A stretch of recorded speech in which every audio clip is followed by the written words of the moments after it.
Sierra de Historias, con Alberto Garín.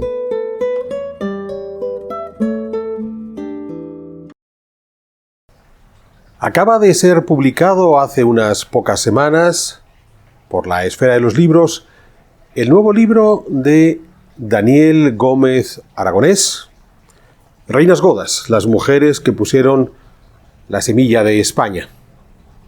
Daniel es un historiador especializado en el mundo visigodo, que ya ha publicado varios ensayos sobre este periodo histórico, sobre esta cultura germánica, y que en este trabajo sobre las reinas godas hace un recorrido a través de las mujeres más destacadas en la historia de estos visigodos, desde comienzos del siglo V hasta comienzos del siglo VIII, desde Gala Placidia hasta Egilona. El libro está muy bien documentado, es muy sistemático en ese empeño por tratar de mostrarnos las figuras femeninas más destacadas de este periodo, siendo consciente de que la cantidad de mujeres bien documentadas no es muy numerosa. Después de habernos hecho esa presentación amplia de estas figuras femeninas destacadas del mundo de los visigodos, Daniel ya hace una reflexión más amplia sobre la condición de la mujer, de las mujeres del ámbito principesco y de alguna manera del resto de mujeres de la sociedad visigoda.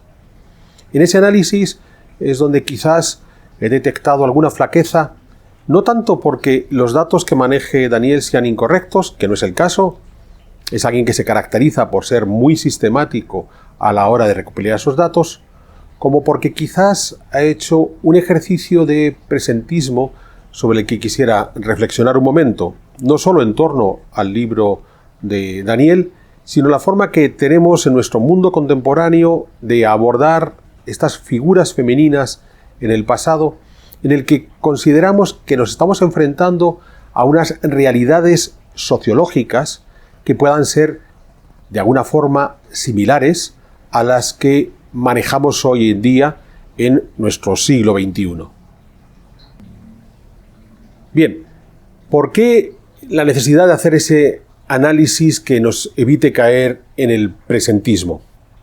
En el caso de la obra de Daniel, como ocurre en otros muchos, es muy interesante esa necesidad de presentar a las mujeres en el pasado frente a la encrucijada de elegir si decidían optar por el matrimonio y configurar familias, o si podían buscar algún tipo de alternativa en la cual el hecho de no formar familias en el mundo medieval de la Europa occidental pasaba esencialmente por convertirse en monjas dentro de un convento.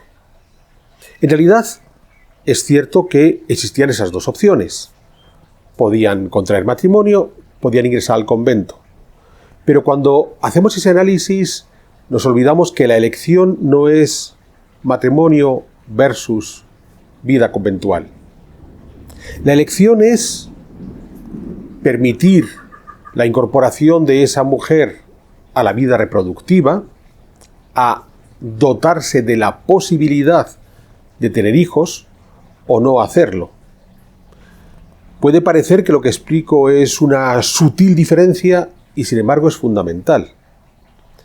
El matrimonio, hasta nuestro mundo contemporáneo, y da igual cuál sea la cultura que estudiemos, el mundo occidental medieval o incluso culturas más recientes en otros ámbitos geográficos, el matrimonio de forma genérica no está concebido como ese punto de partida inicial en el que una pareja promete su amor y a partir de ahí se convierten en una familia, inicialmente de dos personas y quizás a futuro de más.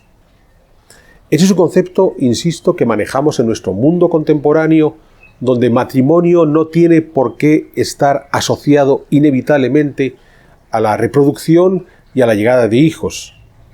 Prueba de ello está en que da igual, en la actualidad podemos encontrar matrimonios heterosexuales que no tienen hijos o matrimonios homosexuales que por su propia condición de partida biológicamente no podrán tener hijos y tendrán que utilizar desde la adopción algún otro tipo de solución.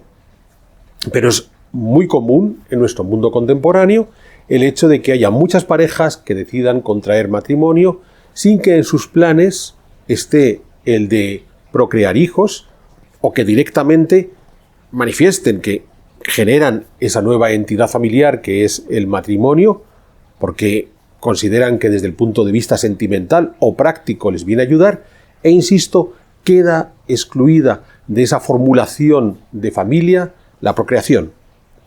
Esto es una fórmula de matrimonio exclusivamente contemporánea.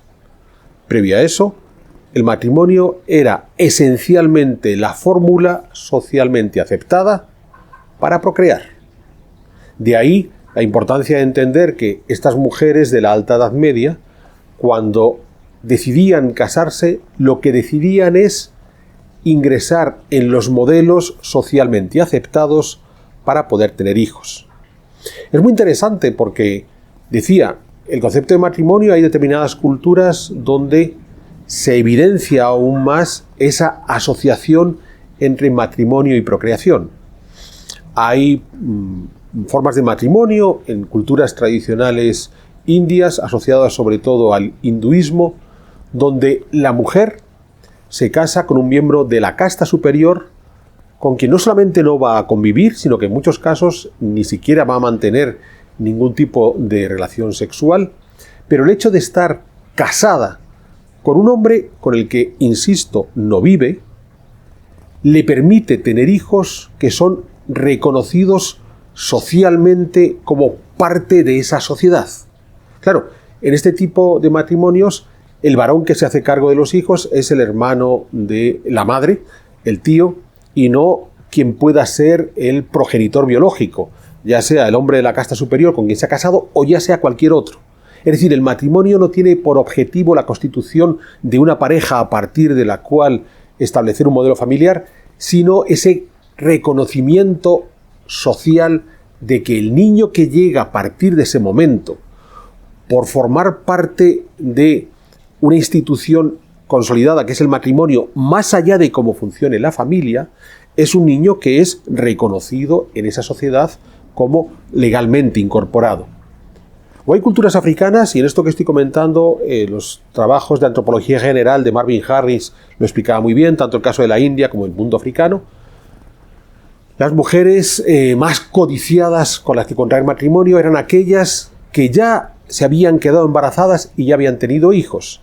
Es decir, se esperaba que la mujer fuera fecunda, por tanto, había una cierta libertad sexual para que de esa manera las jovencitas pudieran demostrar que son madres, que pueden ser madres, y después de un primer embarazo era cuando se convertían en personas codiciadas para establecer ese matrimonio, porque de esa manera el marido estaba seguro de que su mujer tenía la capacidad de procrear, y a partir de ahí de nuevo los hijos eran socialmente reconocidos por la comunidad. El matrimonio, de nuevo, hasta nuestro mundo contemporáneo, da igual cuál sea la formulación, que sea los modos del matrimonio cristiano en principio monógamo, que sea las soluciones polígamas del mundo islámico o de China, que sean estas otras que estoy comentando del África subsahariana o de la India. El matrimonio tenía por objetivo garantizar el reconocimiento social de los hijos de esa mujer dentro de la comunidad a la que pertenecía esa mujer. Por tanto, cuando estamos analizando a estas visigodas de la Alta Edad Media, no están ante la disyuntiva de matrimonio, es decir, crear una familia junto a un hombre versus convento. La auténtica disyuntiva es: ¿formo parte de la cadena reproductiva de mi comunidad o salgo de esa cadena reproductiva? Porque a la larga lo que hemos de entender, de nuevo, es que hasta nuestro mundo contemporáneo, el hecho de tener hijos era fundamental para la salvaguarda de la comunidad. El hijo es, al cabo de pocos años después de nacer, uno de los apoyos clave en la actividad productiva de la familia. En las familias más humildes era el hijo, los hijos, quienes apoyen a los padres en las labores en el campo, en las labores ganaderas, en las labores artesanas. Y si estamos hablando del mundo de los príncipes, los hijos son los que van a garantizar alianzas políticas y este tipo de cosas.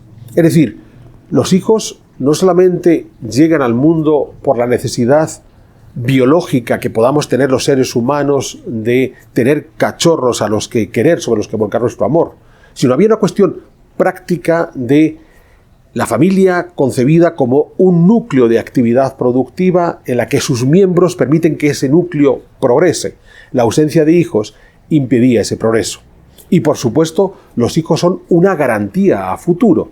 Cuando los padres sean ancianos, son los hijos los que van a hacerse cargo del cuidado de esos progenitores ya ancianos. De modo que excluirse de ese proceso reproductivo a la larga conllevaba una carga inicial por parte de aquellos que se excluían, puesto que dejaban de contribuir a la creación de aquellas personas que serían parte de esa familia productiva y la garantía a futuro de los que iban a cuidar de los ancianos. Y por supuesto, algo tenían que dar a cambio de esa exclusión. Cuando una mujer decidía no incorporarse a la cadena reproductiva mediante el filtro del matrimonio y, por ejemplo, iba a tener una vida conventual, teníamos que esperar algo realmente notable por parte de esa mujer para que quedara excluida. Claro, uno puede estar pensando, es decir, estas mujeres estaban obligadas a reproducirse para ser aceptadas a la sociedad. Esto no es una cuestión de obligaciones o derechos, es una cuestión de subsistencia de la comunidad. Solo porque tenían hijos, la comunidad podía seguir adelante.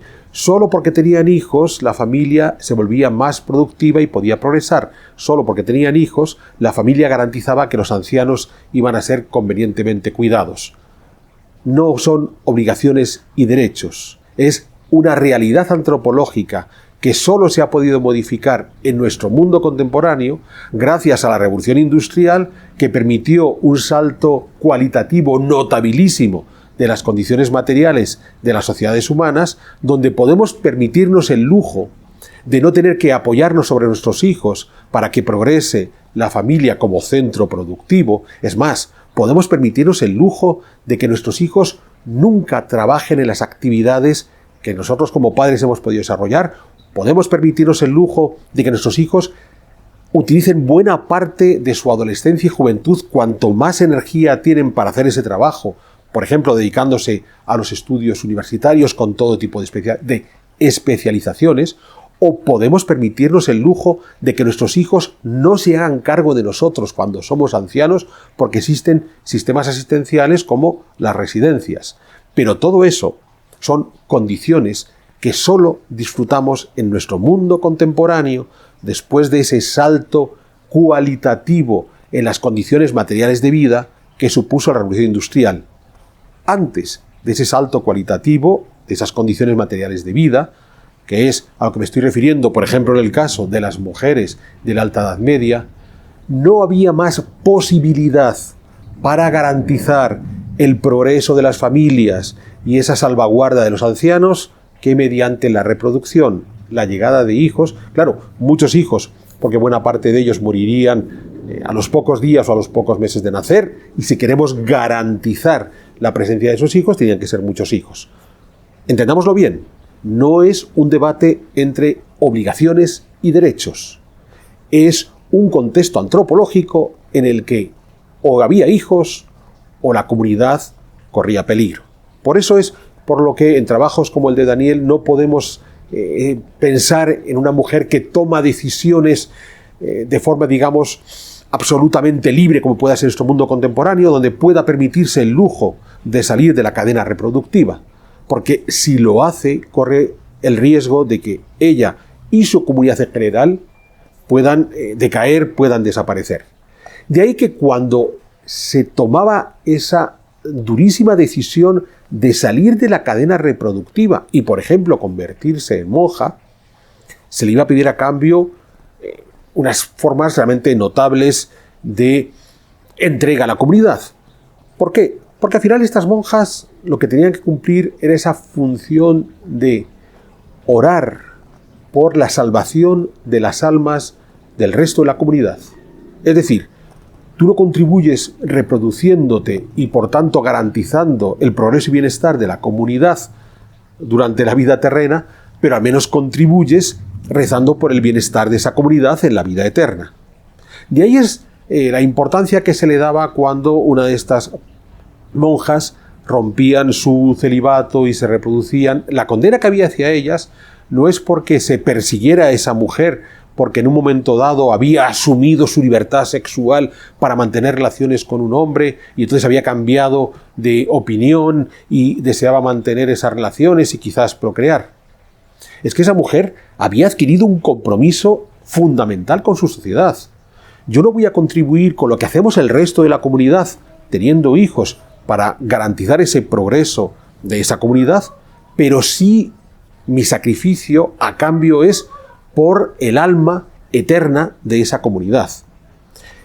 Esto que estoy explicando aquí nos puede parecer un poco chocante para nuestro mundo contemporáneo, pero claro, el anacronismo es pretender entender las sociedades del pasado con nuestros estándares contemporáneos.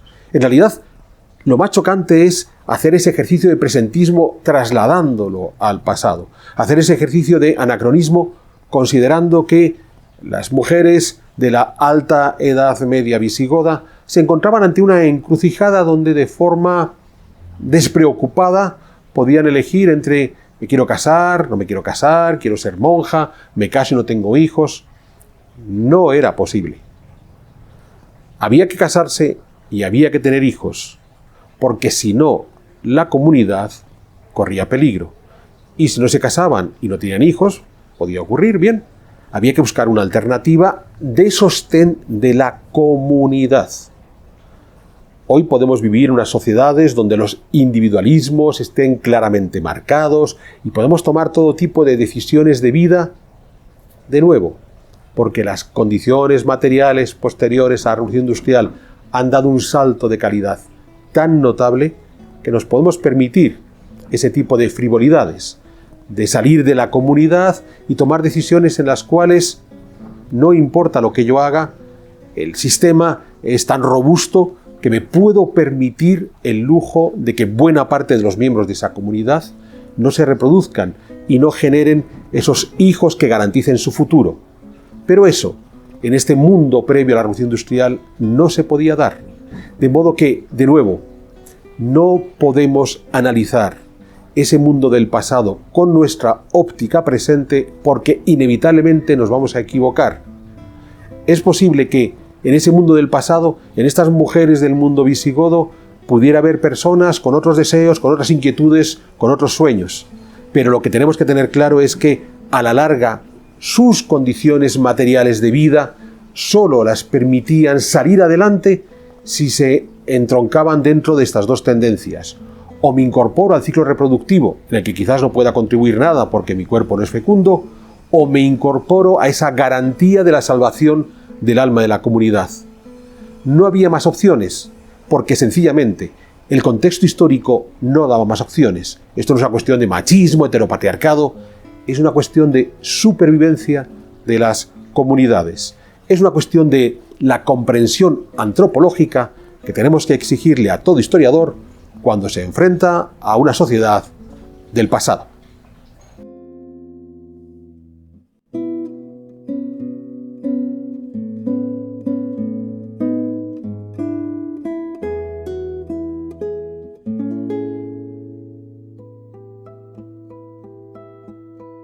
¿Quieres incorporarte a la comunidad de Sierra de Historias? Pulsa el botón Unirme, apóyanos con tu contribución y conviértete en miembro de nuestro canal.